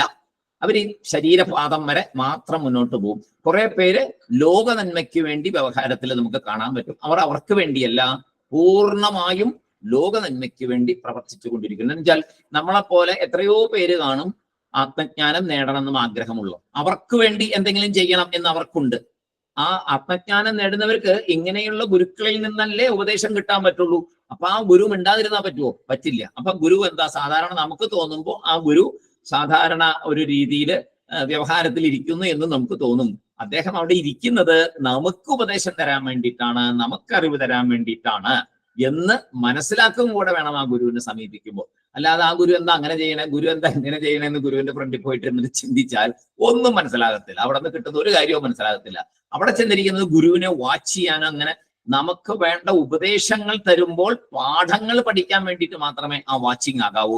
ക്രിട്ടിസൈസ് ചെയ്യാൻ വേണ്ടിയിട്ട്, ഗുരു കാണിക്കുന്ന തെറ്റാണെന്ന് നോക്കാൻ വേണ്ടിയിട്ടുള്ള ഒരു ചിന്താഗതി നമ്മുടെ മനസ്സിൽ ഉണ്ടാകാനും പാടില്ല. അത് ഉണ്ടാകാതിരിക്കണമെങ്കിൽ നേരത്തെ പറഞ്ഞ എല്ലാ സാധനങ്ങളിലും കൂടി കടന്നു വന്ന ഒരു ശിഷ്യനത് ഉണ്ടാവില്ല. എല്ലാ സാധനങ്ങളിലും കൂടി കടന്നു വന്നാൽ ഒരു ശിഷ്യനത് ഉണ്ടാവില്ല. അതുകൊണ്ടാണ് ആ സാധനങ്ങൾ ആദ്യം നിർബന്ധമായിട്ട് ഇവിടെ ശങ്കരാചാര്യ സ്വാമികള് നിർബന്ധമായിട്ട് ആദ്യം ഗുരുവിനെ സമീപിക്കുന്നതിന് മുമ്പേ തന്നെ ഈ സാധനങ്ങൾ ചെയ്യാൻ അർഹത നേടണം എന്ന് പറയാൻ കാരണം. സാർ, ഇവിടെ എനിക്കൊരു കാര്യം പറയാനുണ്ട്. നമ്മുടെ പ്രശ്നോപനിഷത്തില് ഇതേപോലെ ഒരു കഥയുണ്ട്. അപ്പം 6 കുട്ടികൾ പിപ്പലാദ മുനിയുടെ അടുത്ത് ചെല്ലുമ്പോൾ പിപ്പലാദ മുനി പറയുന്നത്, നിങ്ങൾക്ക് വേണ്ട കാര്യങ്ങളൊക്കെ ഞാൻ പറഞ്ഞു തരാം, പക്ഷെ ഒരു കണ്ടീഷൻ ഉണ്ട്. കണ്ടീഷൻ എന്താണെന്ന് ചോദിച്ചാൽ അടുത്ത 1 വർഷം നിങ്ങൾ പൂർണ്ണമായ ബ്രഹ്മചര്യം അനുഷ്ഠിക്കണം. അതിനകത്ത് പറയുന്നുണ്ട്. അതിനുശേഷം നിങ്ങൾ മടങ്ങി വരിക, അതിനുശേഷം ഞാൻ പഠിപ്പിക്കാം. അപ്പം ഈ ശിഷ്യരെ ഒരുക്കിയെടുക്കുക എന്നുള്ള ഒരു ധർമ്മമാണ്. അതെ അതെ, അതൊരു പ്രധാനപ്പെട്ട ഒരു കർമ്മമാണ്. പ്രശ്നോപനിഷത്തിൽ 6 പേരോടും പറയുന്നുണ്ട് അങ്ങനെ തന്നെ. അതെ അതെ അതെ, ചോദിച്ച ഉടനെ ഒന്നും പറഞ്ഞു കൊടുക്കില്ല. അതെ അതെ. അപ്പോ ശ്രോത്രിയത്വം മാത്രമുള്ള ഗുരുക്കന്മാരുണ്ട്. ഇനി അത് നോക്കാം. ഇതിപ്പോ ബ്രഹ്മനിഷ്ഠയുടെ കാര്യം പറഞ്ഞു. ഇനി ശ്രോത്രിയത്വം മാത്രമുള്ളൊരു ഗുരു, അവർക്ക് എന്താണ്? അവർക്ക് ഒരു എപ്പോഴോ തോന്നിയ ഒരു മുമുക്ഷുത്വം, അവരുടെ ഉള്ളിൽ ഏതോ ഒരു സമയത്തുണ്ടായ ഒരു മുമുക്ഷുത്വം മൂലം അവരൊരു ഗുരുവിനെ സമീപിച്ച് വലിയ സാധനങ്ങളൊന്നും അവർ ചെയ്തിട്ടില്ല. ഈ ശ്രോത്രിയന്മാർ അവര് വലിയ സാധനങ്ങളൊന്നും ചെയ്തിട്ടില്ല. പക്ഷേ അറിവൊക്കെ നേടാൻ ഒരുപാട് ആഗ്രഹം അവർക്കുണ്ടായി. അങ്ങനെ ഇരിക്കുമ്പോൾ അവരൊരു ഗുരുവിനെ സമീപിക്കും. അറിവ് നേടാൻ വേണ്ടിയിട്ടാണ്, സാധന കാര്യമായിട്ട് ചെയ്തിട്ടില്ല. നേരത്തെ പറഞ്ഞ എല്ലാ സാധനങ്ങളും ഉള്ള ആളല്ല. അപ്പോ സാധനങ്ങൾ കുറച്ച് ചെയ്തിട്ടുണ്ട്, പക്ഷെ ആത്മതത്വം അറിയാനുള്ള ആഗ്രഹമുണ്ട്. അങ്ങനെ ഒരു ഗുരുവിനെ സമീപിച്ച് അവർ അറിവ് നേടൽ മാത്രമാണ് അവരുടെ ആ ലക്ഷ്യം. വേദാന്തം പഠിക്കൽ. നമ്മുടെ ഇടയിൽ ഇഷ്ടം പോലെ ആൾക്കാരുണ്ട്. വേദാന്തം പഠിക്കുക. എന്താണ് വേദാന്തം? വേദാന്തം പഠിക്കുക. വേദാന്തം അനുഭവിക്കലല്ല, പഠിക്കൽ. രണ്ടും തമ്മിൽ ഒരുപാട് വ്യത്യാസം. വേദാന്തം പഠിക്കൽ വേറെ, വേദാന്തം അനുഭവിക്കൽ വേറെ. അപ്പൊ ഇത് പഠിക്കൽ മാത്രമാണ്. ഇവര് ശാസ്ത്രം നന്നായിട്ട് പഠിക്കും. എല്ലാം കാണാപ്പാട് അറിയാം, എല്ലാ ശ്ലോകങ്ങളും അറിയാം, എല്ലാ ഉപനിഷത്തും ബൈഹാർട്ട് അറിയാം, എല്ലാ കഥകളും അറിയാം. പക്ഷേ ശാസ്ത്രം പറയുന്ന തത്വം അവരുടെ അനുഭവത്തിൽ ഇല്ല. ശാസ്ത്രം പറയുന്ന തത്വം അനുഭവത്തിൽ കൊണ്ടുവന്നവരല്ല. കാണാപ്പാഠം പഠിച്ച് എന്ത് വേണമെങ്കിൽ പറഞ്ഞു തരും. അവരുടെ ആ ഒരു അറിവിൽപ്പെട്ടത്, പുസ്തകത്തിനകത്തുള്ളത് അവരുടെ അറിവിൽപ്പെട്ടത്. പക്ഷേ അവർക്ക് ഒരു ശിഷ്യന് ഒരു അനുഭവത്തെ കൊടുക്കാനായിട്ട്, അത് പറഞ്ഞു കൊടുക്കാനായിട്ട് അവർക്ക് സാധിക്കില്ല. അവരല്ലാതെ പുസ്തകം നോക്കിയുള്ള കാര്യങ്ങൾ മാത്രമേ പറയാൻ പറ്റുള്ളൂ. അവർക്ക് പരമ്പരയായിട്ട് പഠിച്ചവരല്ല, പരമ്പരയായിട്ട് പഠിച്ചവരുമല്ല. എന്താ വെച്ചാൽ കുറച്ചറിവേ ഉള്ളൂ. അപ്പൊ കുറച്ച് നാള് പോയിട്ട് പഠിച്ചു വന്നു എന്നുള്ളതേ ഉള്ളൂ. ഇനി പരമ്പരയായിട്ട് കിട്ടിയ ആളാണെങ്കിലും അയാള് ശ്രദ്ധ മുഴുവൻ ഇതില് പരമ്പരയായിട്ട് പഠിച്ചു എന്ന് തന്നെ കൂട്ടുക. പക്ഷെ അപ്പൊ ശ്രദ്ധ മുഴുവൻ എന്തിലായിരുന്നു എന്ന് വെച്ച് കഴിഞ്ഞാൽ ഇത് മുഴുവൻ ബൈഹാർട്ടാക്കുന്നതിലും കൂടുതൽ ശാസ്ത്രം കൂടുതൽ പല ഗ്രന്ഥങ്ങളും സ്വായത്തമാക്കുന്നതിനുമായിരുന്നു. ഗുരുവിൽ കൂടി കിട്ടുന്ന, നേരത്തെ പറഞ്ഞ നിധിധ്യാസനം ചെയ്ത് അനുഭവത്തിലേക്കല്ല ആ ശ്രോത്രിയൻ പോകുന്നത്. നിധിധ്യാസനം അദ്ദേഹത്തിന് കുറവായിരിക്കും, വളരെ കുറവായിരിക്കും. എന്താ വെച്ചാൽ എല്ലാം കേട്ടുള്ള അറിവ് മാത്രം കയ്യിൽ വെച്ചുകൊണ്ടിരിക്കും. അവനവൻ സാധന ചെയ്ത് പ്രാക്ടിക്കലി സ്വയം ആ ഒരു ഹൈ ലെവലിലേക്ക്, ബ്രഹ്മനിഷ്ഠം എന്നുള്ള ലെവലിലേക്ക് ഉയരത്തില്ല. അവർക്ക് അവരുടെ മാനസികാവസ്ഥ അതാണ്. അവരങ്ങനെ ഉയരില്ല. അവര് ശാസ്ത്രം പഠിപ്പിക്കും, നന്നായിട്ട് പഠിപ്പിക്കും, നമുക്കും ചെന്ന് പഠിക്കാം. പക്ഷെ നമ്മളൊരു ബ്രഹ്മനിഷ്ഠന്റെ അടുത്ത് പോയാലേ അന്തിമ ലക്ഷ്യത്തിലേക്ക് എത്തുള്ളൂ. നമുക്ക് എല്ലാം പഠിക്കാം, നന്നായിട്ട് പറഞ്ഞു തരും. അവർക്ക് പറഞ്ഞു തരാനൊക്കെ അറിയാം. പരമ്പരാഗതമായിട്ടുള്ള രീതിയിൽ അവിടെ ചെല്ലുന്നത് കൊണ്ട് പറഞ്ഞു തരാനും അറിയാം. പക്ഷേ അതിനകത്ത് വലിയൊരു കുറവുണ്ടായിരിക്കും. ബ്രഹ്മനിഷ്ഠന്റെ അടുത്ത് ചെല്ലുമ്പോൾ കിട്ടുന്ന ആ ഒരു എന്താ പറയുക, ആ ഒരു അനുഗ്രഹം, ആ ഒരു അനുഭവം അതിൽ അവിടെ നിന്ന് ലഭിക്കുകയില്ല. കാരണം അവർക്ക് തന്നെ അനുഭവമില്ല. പിന്നെ എങ്ങനെ അവർ അനുഭവം തരാൻ പറ്റത്തില്ല. ശാസ്ത്രം പറയുന്ന തത്വത്തെ പറഞ്ഞു തരും, തത്വത്തെ അനുഭവമാക്കി പറഞ്ഞു തരാനുള്ള കഴിവ് അവർക്ക് ഉണ്ടാകുകയില്ല. ഒരു കേവല ശ്രോത്രിയൻ എന്നുള്ളതേ ഉള്ളൂ. പണ്ഡിതൻ എന്ന് നമുക്ക് പറയാം. പണ്ഡിതന്മാർക്ക് എല്ലാ പണ്ഡിതന്മാരും നേരത്തെ പറഞ്ഞ രണ്ടും കൂടിയ ഗുരുവല്ല. പണ്ഡിതന്മാര് ധാരാളം ഉണ്ട് നമ്മുടെ ഇടയിൽ. ഗുരു വളരെ കുറവാണ്. വിരലുണ്ടാവുന്ന പോലും ഇല്ലെന്ന് തന്നെ പറയാം. ഒരു ശരിയായിട്ടുള്ള ശ്രോത്രിയനും ബ്രഹ്മനിഷ്ഠനുമായിട്ടുള്ള ഗുരു നമ്മുടെ ഇടയിൽ ഇല്ല, വളരെ കുറവ്. അപ്പൊ കേവല ബ്രഹ്മനിഷ്ഠനായ ഗുരുക്കന്മാരാണ് അവര്. കേവല ബ്രഹ്മനിഷ്ഠൻ എന്നേ അവർക്ക് പറയാം. കേവല ശ്രോത്രിയൻ എന്നേ അവർക്ക് പറയാൻ പറ്റും. കേവല ശ്രോത്രിയൻ, അത് മാത്രം, ശ്രോത്രിയൻ മാത്രമായിട്ടിരിക്കുന്നതാണ്. ഇനി അതുപോലെ ബ്രഹ്മനിഷ്ഠൻ മാത്രമായിരിക്കുന്നവരുണ്ട്. ശ്രോത്രിയനല്ല, പക്ഷെ ബ്രഹ്മനിഷ്ഠനാണ്. അങ്ങനെ സംഭവിക്കുമോ എന്ന് ചോദിച്ചാൽ സംഭവിക്കും. പൂർവ്വജന്മങ്ങളിലെ എത്രയോ വലിയ പൂർവ്വജന്മ തപസ്സുകൊണ്ട് ഈ ജന്മത്തില് ഒരു സെക്കൻഡില് ചില പ്രഭാഷണം ഇവിടെ കേട്ടാൽ മതി, പെട്ടെന്ന് അവര് ആത്മജ്ഞാനത്തിലോട്ട് പ്രവേശിക്കും. ചില ആൾക്കാരെ ചില ഗുരുക്കന്മാർ തൊട്ടാൽ അവരുടനെ അവരുടെ രീതികളെല്ലാം മാറി അവര് പിന്നെ ആ ഒരു രീതിയിലേക്ക് വരും. ഇപ്പോ നമ്മുടെ ഇദ്ദേഹം ഒരു അനുഭവം, ഒരു ഉറങ്ങാൻ കിടന്നപ്പോ ഒരു അനുഭവത്തിൽ കൂടെയാണ് രമണ മഹർഷി എല്ലാം ഉപേക്ഷിച്ച് വീട്ടിൽ നിന്ന് എണീറ്റ് പോയത്. ഒരു ദിവസം കിടന്നപ്പോ അദ്ദേഹം മരിക്കുന്നതായിട്ട് സ്വയം അനുഭവിക്കുകയും പിന്നെ എണീറ്റ് പോവുകയും ചെയ്തു. അപ്പൊ അങ്ങനെ ചില ചില ചില ചെറിയ കാര്യങ്ങൾ മതി അവരുടെ ജീവിതത്തിൽ ഉണ്ടാവും. അവരുടെ പൂർവജന്മമായിട്ടുള്ള ആ ജ്ഞാനസമ്പാദനം ആ ഒരു ലെവലിൽ വന്ന് നിൽക്കുമ്പോഴാണ് അവർ അന്നത്തെ ശരീരം വിട്ടു പോകുന്നത്. ഇനി അവർക്ക് ചെറിയ ഒരു സ്പാർക്ക് മതി, അവർ പെട്ടെന്ന് ആത്മജ്ഞാനത്തിലോട്ട് കയറി അവരങ്ങനെ. അപ്പോ അങ്ങനെയും ആൾക്കാർ ഉണ്ടാകാം. ഏത് കേവല ബ്രഹ്മനിഷ്ഠൻ ഉണ്ടാകാം. ഇപ്പൊ രമണ മഹർഷി പരമ്പരാഗതമായിട്ട് പഠിച്ച ആളാണോ? ശ്രോത്രിയൻ ബ്രഹ്മനിഷ്ഠനും കൂടെ ആളാണ്? അല്ല. അങ്ങനെ ധാരാളം ഗുരുക്കൾ, ഒരു ഉദാഹരണം പറഞ്ഞു എന്നുള്ളതേ ഉള്ളൂ. അങ്ങനെ അല്ല, അങ്ങനെ ഉള്ളവരുമുണ്ട്, ഇല്ലാത്തവരുമുണ്ട്. അപ്പൊ കേവല ബ്രഹ്മനിഷ്ഠന്റെ അങ്ങനെയുള്ള ഒരു ഗുരുവിന്റെ അടുത്ത് പോയാൽ എന്തുണ്ടാവും? ചിലർ ചിട്ടയോടെ തപസ് ചെയ്ത് സാധന ചെയ്ത് ആ സാധനാ സമ്പത്തികളൊക്കെ ചെയ്ത് അവര് ഇത് ജ്ഞാനം നേടിയിരിക്കും. അവർക്ക് വൈരാഗ്യം, വിവേകം, ശമതമാദികള് ഇങ്ങനെയൊന്നും പറഞ്ഞു തരാൻ അറിയില്ല. ഇവരിങ്ങനെയൊന്നും പറഞ്ഞു തരില്ല. ഇപ്പൊ രമണ മഹർഷിയുടെ അവിടെ ചെന്നാൽ ഞാൻ ആര് എന്ന് വിചാരിച്ച് നോക്കാൻ, ഞാൻ ആരെന്ന് പഠിക്കാൻ, അങ്ങനെയല്ല അദ്ദേഹം പറയുന്നത്. അദ്ദേഹം 1-2 വാക്കുകളെ പറയുള്ളൂ. അത് തന്നെ പറയാറില്ലെന്നാ പറയുന്നത്. നമ്മുടെ സമീപത്തിരുന്നിട്ട് നീറ്റ് വരും എന്നുള്ളത്. അപ്പോ അവിടെ ആദ്യത്തെ സാധന വിവേകമാണ്. അത് പിന്നത്തത് വൈരാഗ്യം വരണം.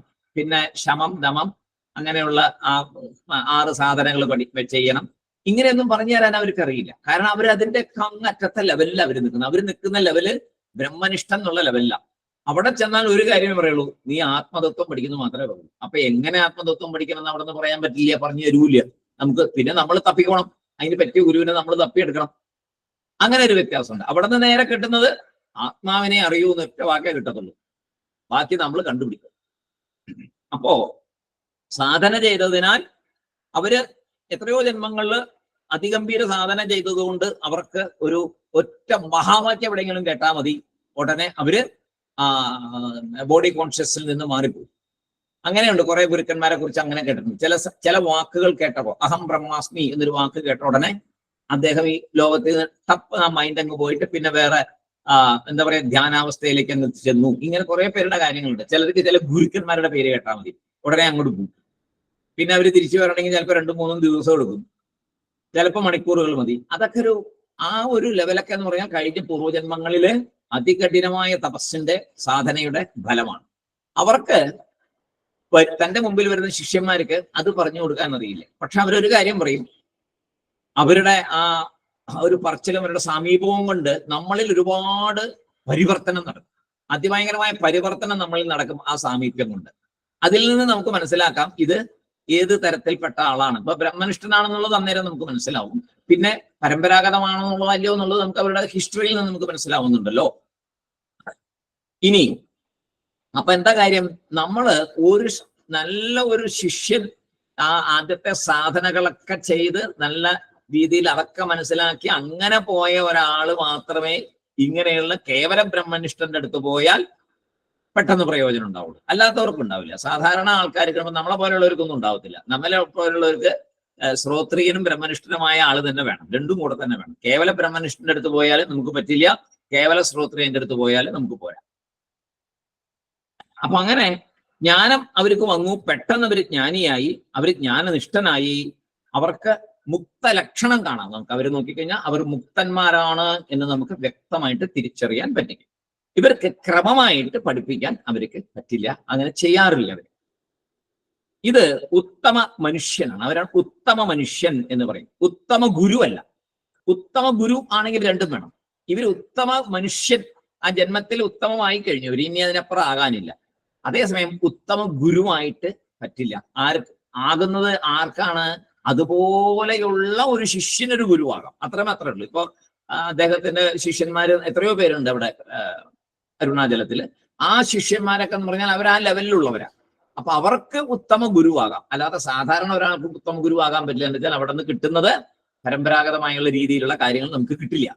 അപ്പൊ നമ്മൾ ആ ലെവലിലേക്ക് ഉയർന്നാൽ മാത്രമേ നമുക്ക് ഉത്തമ ഗുരുവായിട്ട് പറ്റും. അതുകൊണ്ട് സാധാരണ ഇത് ഉത്തമ മനുഷ്യൻ എന്ന് ആണ് നോർമലി പറയും. ഹയർ സ്റ്റേറ്റിലാണ് അവരെല്ലാവരും. ഇവരുടെ ആശീർവാദം നമ്മളെ ഉയർത്തും. അവിടെ നിന്ന് കിട്ടുന്ന അതാണ് ഒരു ആശീർവാദം.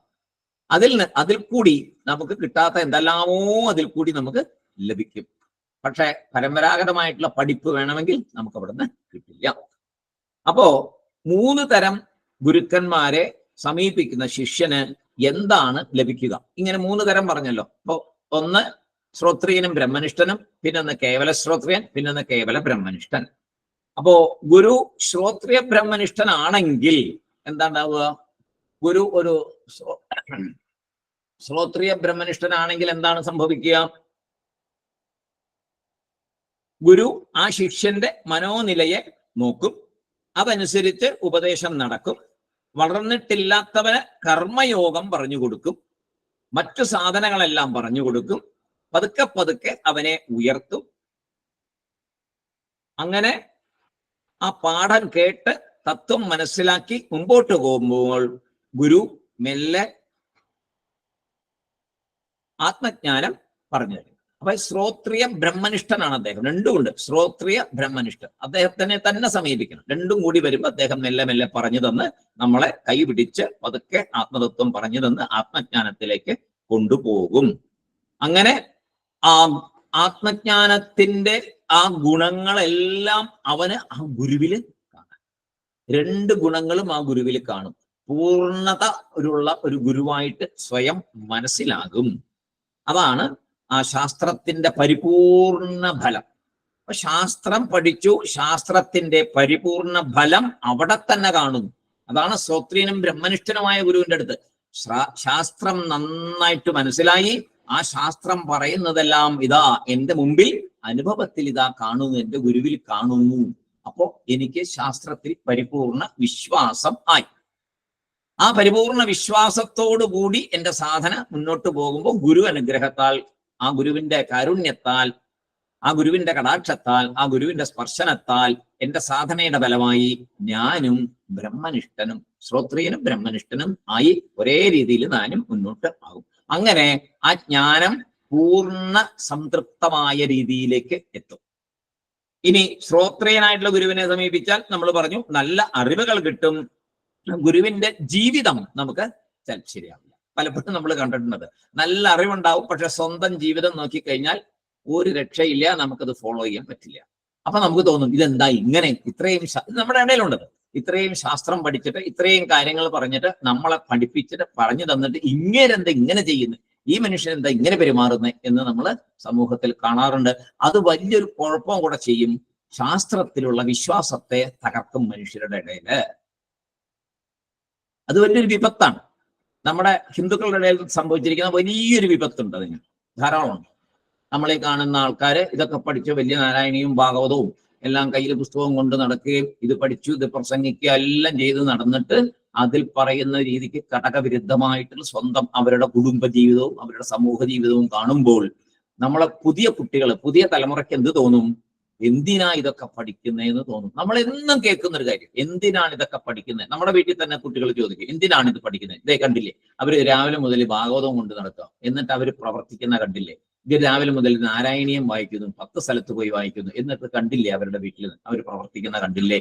ഇത് നമ്മൾ കേട്ടുകൊണ്ടും കണ്ടുകൊണ്ടും ഇരിക്കുന്ന മഹാവിപത്താണ്, വലിയൊരു വിപത്താണ്. പുതിയ കുട്ടികളെ കിട്ടാത്തതിന് വലിയ പ്രശ്നം അത് തന്നെയാണ്. എന്താ വെച്ചാൽ ഇത് ആചരിച്ച് കാണിക്കുന്ന നല്ല ആൾക്കാരില്ല നമ്മുടെ ഇടയിൽ. അത് തന്നെയാണ് ഹിന്ദുത്വത്തിന്റെ ഏറ്റവും വലിയ പരാജയം. എന്തുകൊണ്ട് ഹിന്ദുയിസം ഇങ്ങനെ പൊട്ടിപ്പോണെന്ന് പറഞ്ഞാൽ ഈ ഒരു പ്രശ്നം വളരെ വലിയ പ്രശ്നമാണ്. ആചരിച്ച് കാണിക്കുന്ന നല്ല ആൾക്കാരുടെ കുറവ് വലിയൊരു കുറവാണ്. പ്രസംഗിക്കുന്നവരുടെ കുറവില്ല, ഇഷ്ടം പോലെ പ്രസംഗക്കാരുണ്ട്, ധാരാളമുണ്ട്. സപ്താഹം നടക്കുന്നവർ ഇഷ്ടം പോലെ സപ്താഹം. എന്തുകൊണ്ട് എല്ലാ സ്ഥലത്തും ഒരു സപ്താഹം കേട്ടിട്ടും ആൾക്കാർക്ക് പരിവർത്തനം ഉണ്ടാകുന്നില്ല?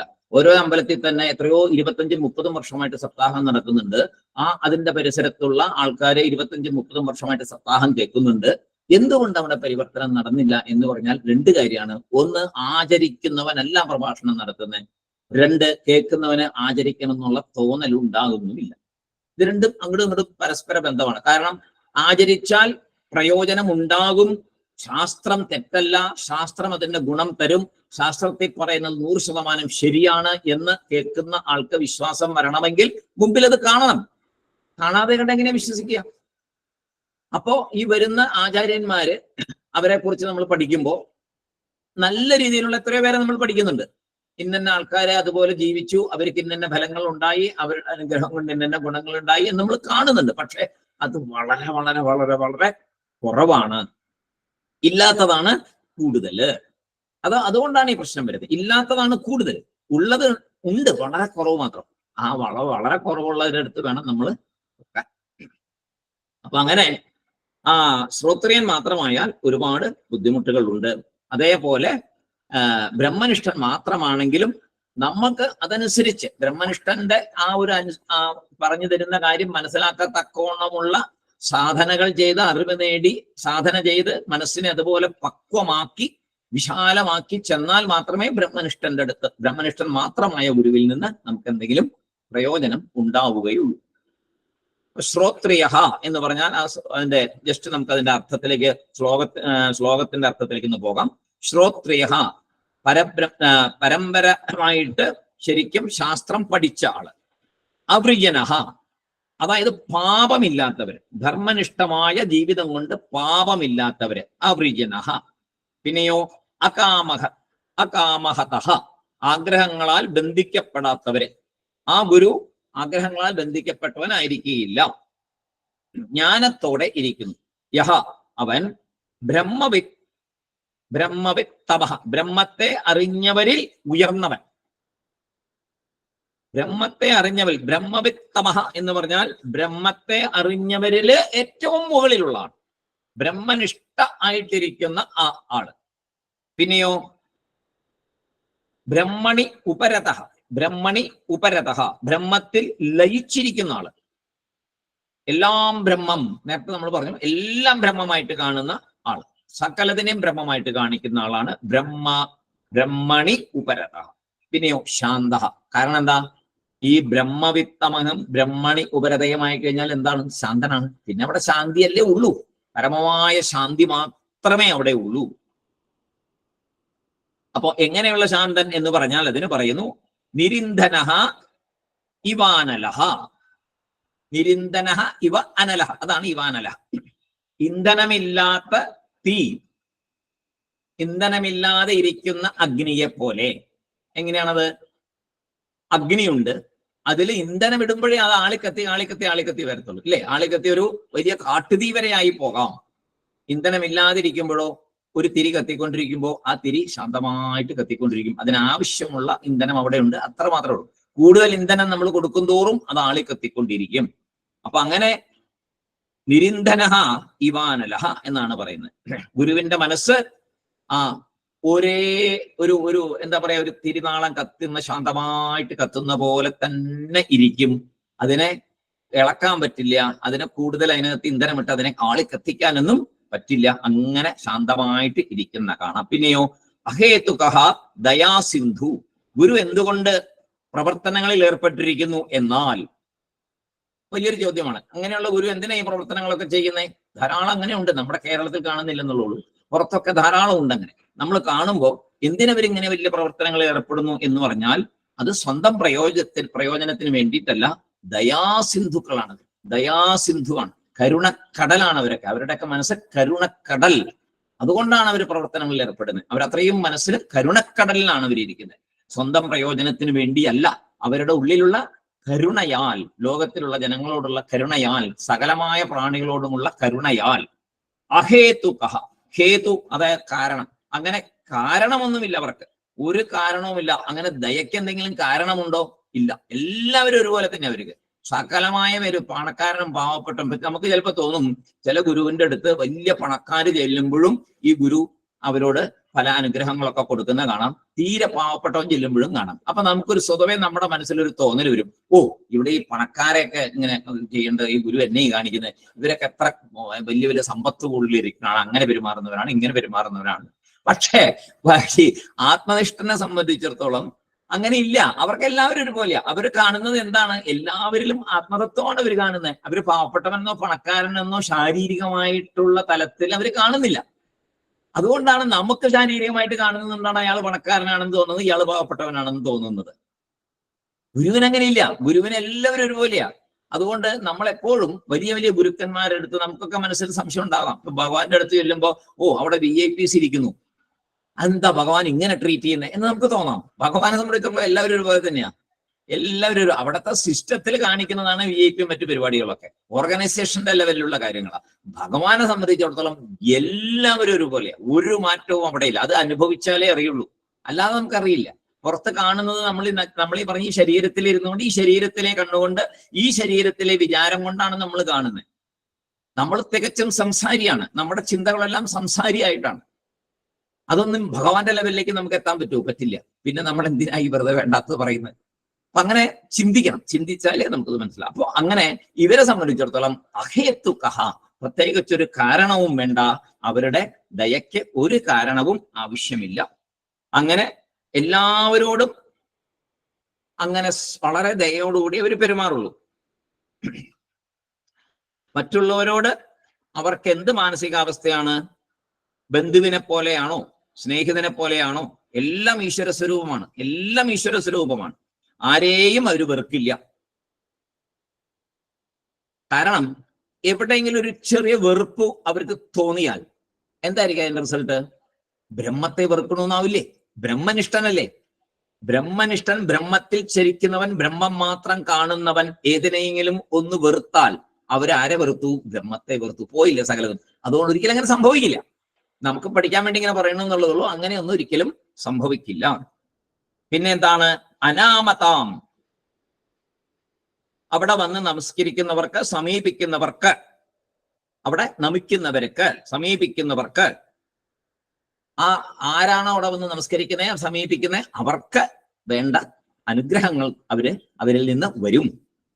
അജ്ഞാനികളെ കഷ്ടപ്പെടുമ്പോൾ ഈ ബ്രഹ്മനിഷ്ഠൻ അങ്ങോട്ട് പോയി അവരെ ഉപദേശിക്കാറില്ല. ഉണ്ടോ? ഇല്ലല്ലോ. നമുക്ക് നല്ല ഗുരുക്കന്മാരെ നോക്കിയാൽ അറിയാം. അവരൊരു ആശ്രമത്തിലിരിക്കും. അപ്പൊ നമുക്ക് തോന്നുന്നത് പോയി ഇദ്ദേഹത്തിന് അവിടെ പോയി കഷ്ടപ്പെടുന്ന സ്ഥലങ്ങളിൽ, വെള്ളപ്പൊക്കം ഉണ്ടായ സ്ഥലങ്ങളിൽ, മറ്റു സ്ഥലങ്ങളിലൊക്കെ പോയിട്ട് അങ്ങോട്ട് പോയി അനുഗ്രഹിക്കാൻ മേലെന്ന് തോന്നും. പക്ഷെ അവരങ്ങനെ ചെയ്യാറില്ല. അജ്ഞാനികളെ കഷ്ടപ്പെടുമ്പോൾ ഈ ബ്രഹ്മനിഷ്ഠൻ അങ്ങോട്ട് പോയി അവരെ ഉപദേശിക്കാറില്ല. കാരണം അവർ മിനിമം ക്വാളിഫിക്കേഷൻ ഇല്ലാത്തവരാണ്. ഇതൊക്കെ നമ്മുടെ മനസ്സിൽ വരുന്ന ചിന്തകളാണ്. എന്തുകൊണ്ട് അങ്ങോട്ട് പോകുന്നില്ല? കാരണം ആത്മജ്ഞാനമാണ് ഇവിടെ കൊടുക്കുന്നത്, ലൗകിക ജ്ഞാനമല്ല. ആത്മജ്ഞാനം കൊടുക്കുമ്പോൾ ആത്മജ്ഞാനം നേടാൻ കഴിവുള്ള ഒരു ശിഷ്യനായിരിക്കണം. അജ്ഞാനികളുടെ ഇടയിൽ ഓടിപ്പോയിട്ട് ഇത് കൊടുക്കാൻ പറ്റുമോ? പറ്റില്ല. അജ്ഞാനികൾക്ക് മുഴുവൻ ഇത് കൊടുക്കാൻ പറ്റില്ല. കാരണം അവരൊരു ഉത്തമ ശിഷ്യനായി വന്നാൽ മാത്രമേ കൊടുക്കാൻ പറ്റുള്ളൂ. അതുകൊണ്ടാണ് അവർ അങ്ങനെ ചുമ്മാ നാട് നീളെ നടന്ന് അവിടെ എവിടെയും പോയിട്ട് ഉപദേശം കൊടുക്കാത്തതിന്റെ കാര്യം ഇത് തന്നെ. വേണ്ടവര്, ഈ മിനിമം ക്വാളിഫിക്കേഷൻ ഒക്കെ സമ്പാദിച്ചവര് അന്വേഷിച്ച് ഗുരുവിനെ അന്വേഷിച്ച് അങ്ങോട്ട് ചെല്ലും. അല്ലെങ്കിൽ അങ്ങനെയുള്ള ആളുടെ അടുത്തേക്ക് ഈ ഗുരു എങ്ങനെയും വന്നുവിടും. ഇത് രണ്ടും നമ്മൾ ലോകത്തിൽ സംഭവിച്ചുകൊണ്ടിരിക്കുന്നതാണ്. അങ്ങനെ എത്രയോ അനുഭവങ്ങൾ നമ്മൾ പലരുടെ ഹിസ്റ്ററി വായിച്ചാൽ നമുക്ക് അറിയാൻ പറ്റും. കാരണം ഈ സാധാരണ ആൾക്കാർ മനപ്പക്വതയില്ലാത്തവരാണ്. അവരോട് പോയി ആത്മജ്ഞാനം പറയാൻ പറ്റുമോ? ആത്മതത്വം പറയാൻ പറ്റുമോ? പറ്റില്ല.